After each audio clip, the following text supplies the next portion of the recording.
Tapi karena kudu terlanjur masyarakat menilai negatif atas tuduhan itu, setelah diterbitkan SP3 dan tidak terbukti perbuatan yang dituduhkan, maka beliau akan merehabilitasi namanya.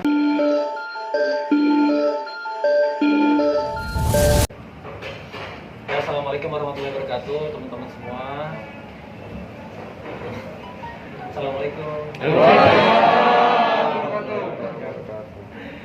Ya, alhamdulillah ya. Terima kasih banget buat teman-teman semua yang udah hadir di sini. Terima kasih juga buat Kopi Logic yang udah nyediain tempatnya beserta keamanannya juga ya buat protokol kesehatan gitu. Nah, sebenarnya sih saya datang ke sini sebenarnya buat lebih, kan banyak ya, maksudnya lagi banyak ditanyain gitu saya maupun orang-orang terdekat saya ditanyain ini masalah kasus saya seperti apa dan kenapa sih saya lebih banyak diem gitu. Nah, memang menurut kami itu sebenarnya ini masalah perusahaan, bukan masalah yang harus kita sampaikan di publik sebenarnya gitu.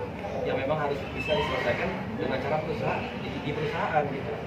Jadi dengan cara kita kalau misalnya ada masalah ya kita RPK atau RUPS gitu kan, suap-suap di media sebenarnya gitu. Nah itu ya sebenarnya yang sampai sekarang saya agak bingung dan speechless juga sih ya. Maksudnya sampai sekarang saya melihat banyak pemberitaan yang miring-miring saya gitu ya. Alhamdulillah memang hari ini kita dapat hasilnya gitu. Hasilnya ya SP3 itu. Nah mungkin kalau tentang pemberitaan SP3-nya itu ya Mas Zakir kali ya yang bisa jelasin secara detailnya gitu. Nah, kalau saya sih ya guys besarannya aja. Silakan Mas. Ya, pertama-tama syukur alhamdulillah ya.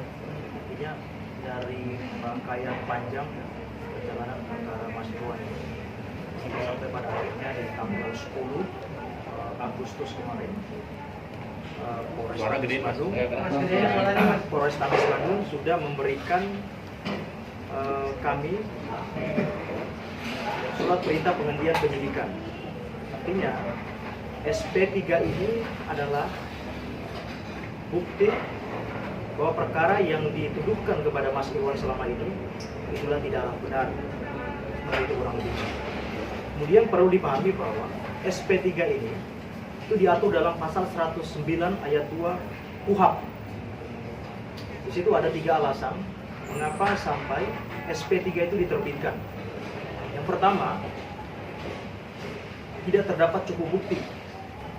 Kemudian yang kedua, perbuatannya bukan merupakan tindak pidana. Dan yang ketiga, dihentikan demi hukum. Terkait SP3 Mas Irwan Syah ini, itu diterbitkan dengan alasan bukan merupakan tindak pidana. Jadi sekali lagi saya katakan bukan merupakan tindak pidana. Jadi alasannya itu clear. Bukan merupakan tindak pidana. Nah, artinya apa? Kalau bukan merupakan tindak pidana, maka saya pastikan bahwa apa yang dituduhkan selama ini tentu memiliki konsekuensi hukum. Karena tuduhan-tuduhan itu sudah berdampak pada pencemaran nama baik klien kami. Itu yang pertama ingin saya sampaikan. Yang kedua, saya melihat banyak ya komentar netizen bahwa ada kalimat sementara yang kemudian menjadi perbincangan bahwa perkara Mas Irwan ini SP3-nya sementara. Nah ini juga perlu saya klarifikasi bahwa di dalam KUHP tidak ada SP3 sementara. Itu yang saya perlu tegaskan. Di dalam KUHP tidak ada SP3 sementara. Begitupun juga di dalam surat SP3 yang kami terima, tidak ada satu kata pun yang mengatakan sementara.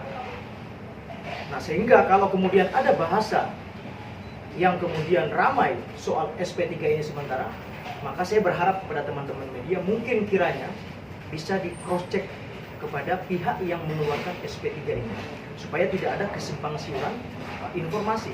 Karena ini penting sekali, jangan sampai kalimat sementara ini kemudian bisa menjadi bola liar untuk mendiskreditkan klien kami, seolah-olah ini sementara aja sifatnya, padahal ini bukan sementara.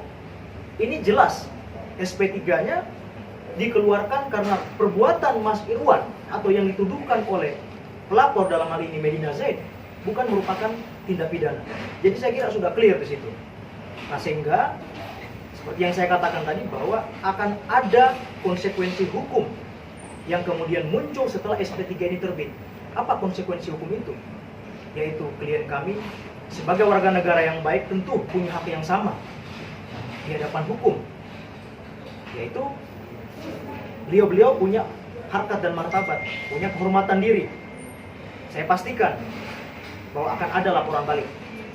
Dan perlu dicatat bahwa salah satu dari terlapor yang sudah di SP3 kasusnya itu sudah melaporkan Medina Zaid dan Lukman Azhari di Polda Metro Jaya. Sudah melaporkan. Kalau ditanya kapan dilaporkan, silakan teman-teman cross check di Kepolisian Daerah Metro Jaya. Saya kira itu dari saya. Yang pasti kita sudahi persoalan ini, dan Mas Irwan sejujurnya dari hati yang paling dalam sebenarnya tidak ada keinginan untuk melakukan upaya hukum dan sebagainya. Tapi karena kudu terlanjur masyarakat menilai negatif atas tuduhan itu, setelah diterbitkan SP3 dan tidak terbukti perbuatan yang dituduhkan, maka beliau akan merehabilitasi namanya dengan proses hukum yang akan dilakukan. Saya kira itu dari saya. Bang,